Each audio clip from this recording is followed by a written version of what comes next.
Welcome back to the show, everybody. Check out the headlines we have for you this morning. We got Ripple payments. You're going to want to know about it. We got this, the UK Treasury, Christine Lagarde in the future banknotes, the BIS. Oh, you're not going to like what he says. But we got Visa and Rupee in India, and it smells good to me. Visa, Mastercard, Swift, and Ripple. You're going to love that. And Chris Larson, to remind us all while we're here, somebody roll that beautiful intro.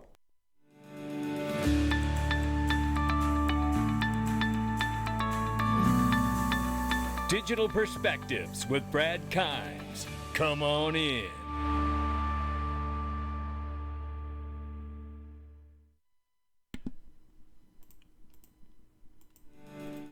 Welcome back to the show, everybody. Sorry about that there. We got it straight now. Currently, right now, the cryptocurrency market is $1.23 trillion. The market is up 0.7%. Let's take a look right now. This is XRP-LHQ, ladies and gentlemen, the central hub for XRP community. If you're interested in promoting your project or company, click that button right there and click the link underneath this video and make sure you get your slot before it's gone. Let's take a look at market prices really quickly here, because we know that Bitcoin is 30,300 plus, Ethereum 1868 and change, Tether market cap 83.3 billion plus, and XRP is 47 cents. Not much to talk about in the way of price action here, but we know to keep an eye on it. Right here, I want to tell you about this because this is something else to keep an eye on. I want you to look at something important here. It's all these that say fully subscribed, like Circle, H2O, which is artificial intelligence, Chainalysis, we know, the police on the beat monitoring all kinds of ledgers. We got Samba Nova, more artificial intelligence, Cerebras, more artificial intelligence, Standard, AI again. Look, this is no mistake that our audience loves AI as much as they love Ripple, as much as they love PolySign. But you better get those things because they're still on the board before they get a fully subscribed too. And I'd watch out later today because a little birdie's told me that Glint is going to be available this morning and some incredible pricing for it. So do not mess around. That is not going to last long. Click the link and make sure you check out link2.com. And there will be a fireside chat with GlintPay CEO Jason Cousins. Yes, that's right. The guy who has made the ability to spend gold like money. He's done it before anybody. And he's going to sit down with the COO from Link2, my brother from another mother, Joe Indoso, right there. And I can't wait for that. Make sure you click the link for GlintPay and Link2 underneath the video. Let's start right here, ladies and gentlemen. Use your social network to make real payments reminds me of Elon Musk describing X.com Twitter super app. I'm just going to bring you in for a little quick clip of this. This is an old Ripple video about the Ripple app, the Ripple Payments app that was created years ago about becoming your own bank is freedom. Shout out to Riz for this one. It works with any currency, automatically converting as needed, and it's all completely accessible. Use your social network to make real payments. Use your social network to make real payments. You know, there's no evidence, none, that says Ripple or the XRP ledger will be working back in with Twitter and the new X.com payment platform integration. No evidence other than, if you remember the XRP tip bot. Remember that? Oh, yeah. I remember that. And then I remember it going away, but I remember it working really well. I can tell you that. Could that have been some kind of a test? I don't know. But I tell you, I'm in the speculation business, ladies and gentlemen, because I love being in an innovative space. And I tell you, here's the important thing for our audience to know here. I want to share this.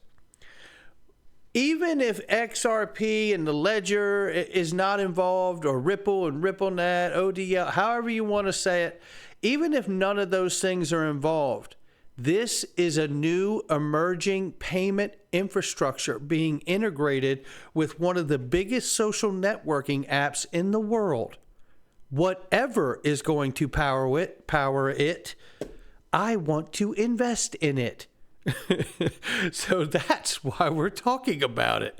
Does it have to be? Listen, digital perspectives, right? Now, I primarily cover Ripple and XRP, but I'm here to tell you, I'm here to get extremely wealthy and help as many other people do exactly the same thing by saving the time in your day to get you what you need. We are watching it closely. Whatever's attached to it, I want to invest in it. That's what I want to do. The UK's Treasury said the new digital securities pilot could look at stocks, bonds, but not Bitcoin or ETH. Well, we'll stay tuned to that, because the whole idea again here for me, one of the big appeals for me about Ripple and XRP isn't that it has these moon potentials. I believe XRP goes to 4 or 5 digits, but I believe it does it by way of utility, which we have not had yet. All we've had up until now is a speculative market driving the prices of wherever they're going to go. And that's great too. And I have plans to take a little profit should we see another burst like we did in 17, 18, or in 20. I tell you, I'm excited for it. But what I'm really excited for is about the tokenization of the traditional markets that currently exist. And that's what you're seeing evidence of right here. And again, whether Ripple or XRP is tied to it is almost irrelevant to me, even though I'm very excited to find that out, because I believe Ripple will achieve their goal with XRP and other things. But I also believe that I want to keep an open eye as an investor to whatever happens to be facilitating this pilot and what will become the ultimate use of the infrastructure to do these things for these digital securities, because I want to invest in that too. Christine Lagarde says, we want you to have a say in what your future banknotes look like. Take part in our survey and share your views on the shortlisted themes. Isn't that so all-inclusive? The president of the European Central Bank wants you to be able to choose what your dollars look like. Take a listen. That is my signature. Oh. But that is your money. You should have a say about how a banknote looks like. So this is all about whether it looks a certain way and how you should have a choice in what that money in your pocket looks like. And while she's convincing you you've actually got a choice, Augustin Carstens from the BIS is telling you flat out the central banks will have absolute control over all uses of money. Take a listen. For example, in cash, we don't know, for example, who's using a $100 bill today. We don't know who is using a 1,000 peso bill today. A key difference with the CBDC is that central bank will have absolute control on the rules and regulations that will determine the use of that expression of central bank liability.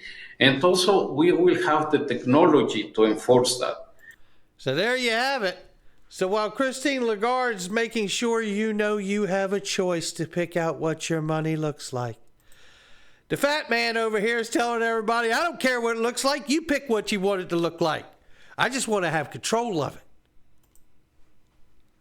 Bank of America teams up with Ripple for reshaping cross-border payments. We knew about it. I just wanted to remind you, it's the day we need to run it up the flagpole, because we see here around the world, Reserve Bank of India has issued new circular that empowers debit, credit, and prepaid card users to select their preferred card network, which challenges the existing practices where card network options are predetermined. Now take a listen to this, because again, this brings me to speculate here.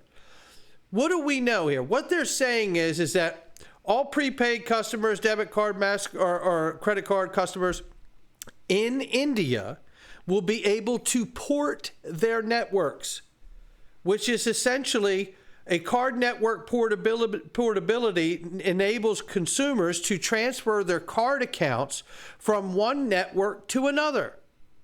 From one network to another. Similar to how we can switch mobile service providers while retaining the same phone number.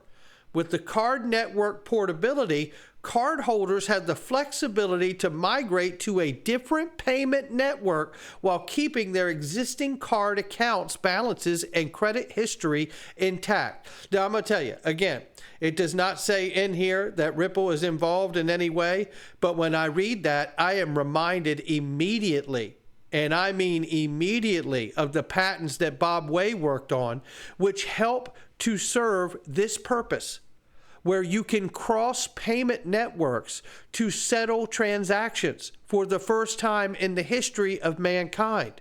Is it tied in? I don't yet know, but it certainly sounds like they're describing something very, very similar. And this helps bring it home a little further. Ripple is cited as a blockchain-based infrastructure next to Visa, Mastercard networks, and Swift global messages. Here you have it. Ripple, blockchain-based, right here. All of these things, I think when you have a market, of suppression, bear market for a long period of time, the case for over 2.5 years, people get discouraged and they hate it if you're enthusiastic and never lose support for the vision, the ultimate goal. But what I see is a constant reminder that it's still coming together. And I couldn't be more excited. Not financial advice. Then we see this. Pyrrhus Technology works very closely with Ripple. EVM sidechain will be a vitally important component for XRP Ledger. Not only will it bring the interoperability we are missing with XLS38D, it will also open the doors to all Web3 protocols to XRP. That's the kind of inclusiveness and interoperability I want to see, because it reminds me of the kind of all-inclusive interoperability of the Internet of Information we're currently using right now. Only it involves money. And to the tune that Ripple just recently got an award. Yeah, Best Sustainability Initiative 2023 Digital Currency Conference. Remember that one? We covered it here. But these are some of the sponsors. Visa, AWS, IDEMINA. And then what do we have here? FNA, which we covered yesterday. Shout out to Cypress Debata Core for that. FinTech Mexico. This is exciting to me to see all of these connections, and Stellar's in there too, and I love seeing it. And I couldn't be more excited. But again, if we're comparing where we are right now to what the ultimate vision is, there's no better person to hear from than Chris Larson. Listen to what he says in this very quick clip here. I think what's really important is that any digital asset to be valuable has to be serving an actual use case. It can't just be speculation. Obviously, a lot of the market today is really speculative. But we think over the long run, it's going to be that combination of deep liquidity, market makers, institutional bets being made. But very importantly, it has to have a use case. We think the use case for the XRP Ledger and XRP, the digital asset, is really around initially reducing the cost of liquidity for cross-border payments. Long term, though, we think it's a key winner in this race to be another digital asset for the world for all kinds of use cases. So that's the way we see it. It's a long-term play, has to have value, can't just be a store of value for store of value's sake, has to actually have a use case, and that's how we see this evolving. There you go, ladies and gentlemen. So when we look at these charts, we know that it's all really history based on speculative market, right? That's what we see. Now, that doesn't invalidate them to me. It just means that we have yet to see the true use case utility become the price driver in this market. And it's because we're that early. So I happen to feel like the TA guys, the fundamental people, the speculators, all of this stuff, it's all necessary because we're in such an early stage still of this innovation space. It takes a little bit of this and a little bit of that. I wouldn't want to cook with just one spice. I don't want to go to that dinner. All I can tell you is that I think we are on the precipice, and I have to tell you, I think the SEC versus Ripple case is going to inform not only Ripple and XRP, but the entire crypto space what direction we are moving as far as this innovation is concerned in the United States, at least. Not financial advice from me or anyone else. I'll catch all of you on the next one.